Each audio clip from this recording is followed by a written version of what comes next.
Hi. Welcome to in Progressbar, and I have today interview with Luis Cuende from the Aragon, and he was like today's our event speaker. Progressbar. He did a workshop in our space as well. He shows the what's the Aragon and it's like that. And I would like to give you a few questions for this interview as well. And my first questions will be, what is the Aragon? Can you tell us a bit more about it? So how I explain Aragon in the workshop today, which I think is a kind of a new way that I'm trying to explain Aragon, is that Aragon is a way to create software-defined organizations. And so with software, you can encode rules and you can encode them in a way that they are very objective. Like there is no way that those rules can be worked around. And so with these software-defined organizations, you can say, for example, I'm going to have these people that have tokens, that they are members, and they can create votes, and they can also be on payroll, and you can do all of those things. And you define that in software, you define that in an interface, in a user interface, and you access your whole organization from that user interface using your browser. And there is no paperwork involved, no bureaucracy involved. And it's like software, like you can upgrade it over time, it gets better over time, and it's accessible by everyone in the world in a global way. Okay. So, and what is like the Aragon governance? When I just start my very own DAO on your platform, if I get it right, I can define what is the minimum voting percentile or the quorum or the shares, or can you tell us a bit more about it? Exactly. So the cool thing about this organizations being software is that you can really customize how they work. And so by default, there are a couple of templates that you can use. Just like, for example, like you have stuff like WordPress templates and you install them with a click, it's the same thing. So here we have like two by default right now. One of them is, for example, democracy. And so with democracy by default, everything goes through a vote. So everything will change, for example, inviting a new member, or changing the rules of the game and changing how votes work, spending money goes through a vote. And so that's like one thing you can do with Aragon, or you can do other things. For example, you can have an organization in which you have bounties for people and that contribute to your open source project. And you can have a couple of people, maybe like a small board or like technical committee that approve those bounties. So you can really get creative. It's like you have all of these kind of pieces and you can put them together to build the organization that you want to build. Okay. And my next question is what is like the... So actually I can create the DAO over the Aragon to be deployed for my organization. So actually what can Aragon do for my organization? Do you have some apps? You have some binary voting there, if I'm right? Yeah. And you have like some finance, payrolls, what is else there? Yeah, so I think there are in total like around 17 apps or something like that for Aragon, but most of them are not ready yet. Most of them are in development. So the ones that you can use today, for example, you can assign tokens to people. You can give tokens to people. You can vote with binary votes, so like yes or no, and depending on the outcome, one thing happens or not happens, or doesn't happen. You can also spend finances, and you can keep a track of the finances, so you can see all the log of all the money that was spent and who approved the transactions, and you can go through a vote for those transactions to be approved. You can write a description with those transactions as well.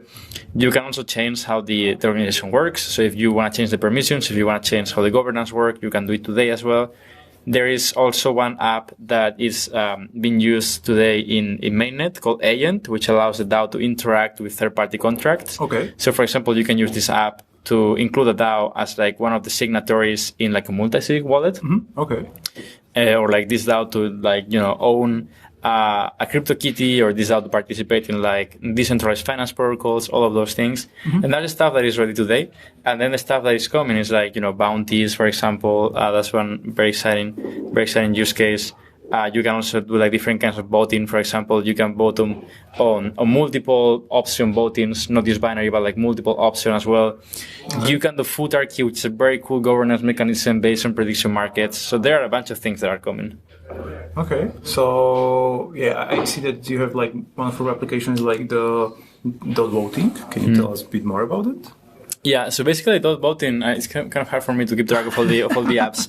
But if I remember correctly, dot voting allows for also like very flexible voting. So instead of just voting with all your stake on one decision, you can vote with a little bit of a stake in that decision. So like you can say, right, I'm going to vote option 1 with like 5% of my stake, option 2 with like 25, Option 3 with like 50, and you can do all of those things. And the reason I don't know about all of the apps perfectly is because Aragon itself is an app platform, so we have other teams that are building apps on top of it, and anyone can build apps for Aragon.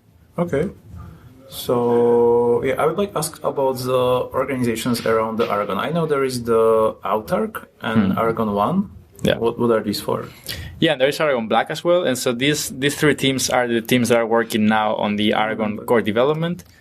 And so the idea is, instead of having one team that maintains the whole protocol and growing it a lot, because it doesn't make sense for a decentralized protocol to do that, it makes sense to be more decentralized itself, then we came up with this model in which we are growing in a horizontal fashion. So instead of growing this team a lot, we are trying to have multiple teams. And these teams work on different parts of Aragon core infrastructure, and they are all aligned around the project, but they are fully independent teams. Oh, that's perfect. So, okay. And I heard recently you released the Aragon fundraising platform. It's like the same Aragon, but different. What's the difference there? Yeah, I think the cool thing about Aragon fundraising, it's an app that enables an organization to create a token, which can be used for a lot of things. But in general, it's the fact that like anyone in the world can send money to your organization in exchange for tokens. And these tokens can be, for example, donation tokens. Like you can make a patronage model where people donate, and in exchange they have some like, a non-fungible token or like unique token and stuff like that. And I think it's very cool also because you can use it for things such as creating a crypto project that is truly decentralized and selling some of the tokens to fund its development. And the cool thing and the main difference with other models is that this model has two things built in. It has accountability. So the money goes slowly to the team or the teams that are actually developing the product. So it doesn't go all at once, which was one of the huge problems with ICOs back in the day. Like people got money and then they did the scams and stuff like that. So with this, you get like a tap, like a monthly allowance, and the team keeps building. If they don't build what they promised, the token holders can just cancel it and keep the team without the money. And so that's one. The other one is liquidity. So liquidity means that when you fundraise, when you use the Aragon fundraising app, you actually have a fully liquid token. Like anyone can exchange your token for like DAI or Ether or whatever reserve currency you establish. So you don't need to go to like a centralized exchange, because that's one huge issue today. Like if you have small tokens, if you have like a donation token, you still want it to be liquid, but it's not going to get listed on like Kraken or like Binance or stuff like that. I see. Okay. So this solves the problem of liquidity for that. Okay, that's very nice. Okay, and just one question is, will be the recurring payments in the fundraising platform, or how do you want to make it? Because if I'm as like for charity and people would like to donate like every month, is there some kind of the functionality, or would like to use some external app, or?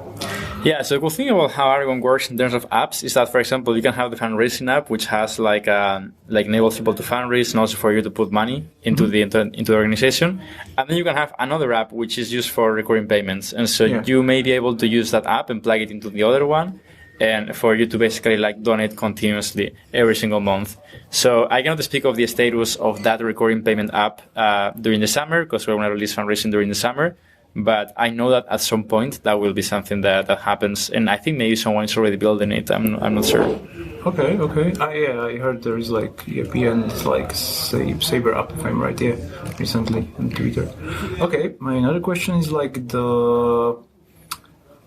we got this question in the audience during your talk, so I just repeated in this interview what is the difference between Aragon Kurt and Kleros. We hosted also the Kleros as well, so people will know. So can you just more do what's like opinion on this, or like what's the difference between these two? Yeah, sure. I think Kleros is cool, and we're working on like a very similar kind of space for the Aragon Kurt as well.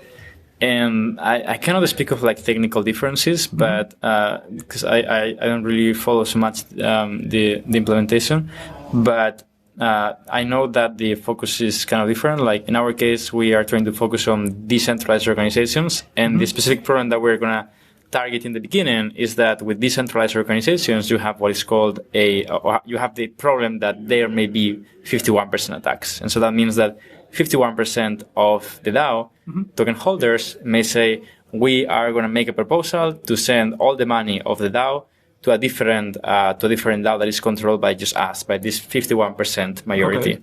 And so if you do that, you're basically leaving all the other 49% or all the minority without the funds, and you're making them lose money. Okay.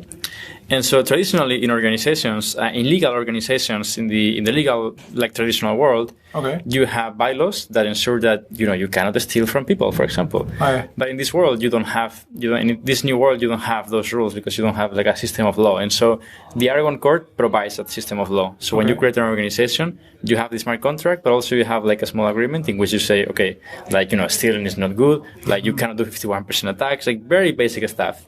And then if someone tries to do that, you can open a dispute on the court, and you can basically make sure that they lose money by doing that, and their proposal doesn't move forward. Mm-hmm. Okay, so nice.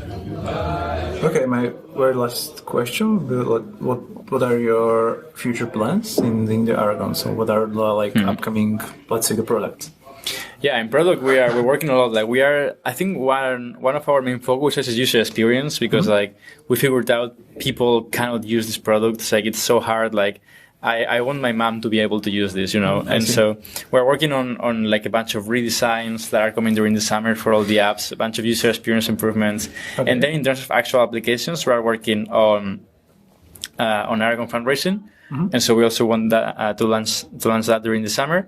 And I think it's going to provide a great way for people to raise money in an accountable way, because I think, we don't want all the stuff that happened in 2017 to repeat in terms of scams. I think we need new models for fundraising. Okay. So, and, the another question would be like, do you see some integration with the mobile wallet and the Aragon as well? I know that your UI is responsive as well. Yeah. So, and what about if build some wallet which actually some great support for Aragon as well? So yeah, right now you can use Aragon on the phone, and it works great. Like it's just really amazing. Actually, maybe you recommend which app you are using right now with Aragon? Well, I think you can use Status, you can use also Coinbase Wallet, and they all really work fine. Like it's just it works really well. And also, what I would like to see is you can see here, it's very nice. Okay. Yeah. What I would like to see as well is Frame is a sign-in provider, like a wallet that Aragon Nest, our grants program, funded, and they were the first sign-in provider on desktop that enables using Trezor and Ledger with your desktop. And instead of being like a Chrome extension, it's like an operating system level plugin. So you install it in your operating system, and then any app can use it from different browsers or stuff like that. And I would really love to see it come to mobile, because it's such a powerful tool. Yeah. Actually, guys from MetaMask published some numbers as well, and it's like a lot of people are start using mobile as well. So yeah. Totally. Okay, so thank you for having you and having us and having the workshop, and maybe see us soon at, I don't know, are you going to the Berlin or maybe the DevCon 5? Or? Yeah, definitely. I'll be around. Okay. Awesome. Okay, so see you there. Okay, cool. Thanks for the interview. Thank you.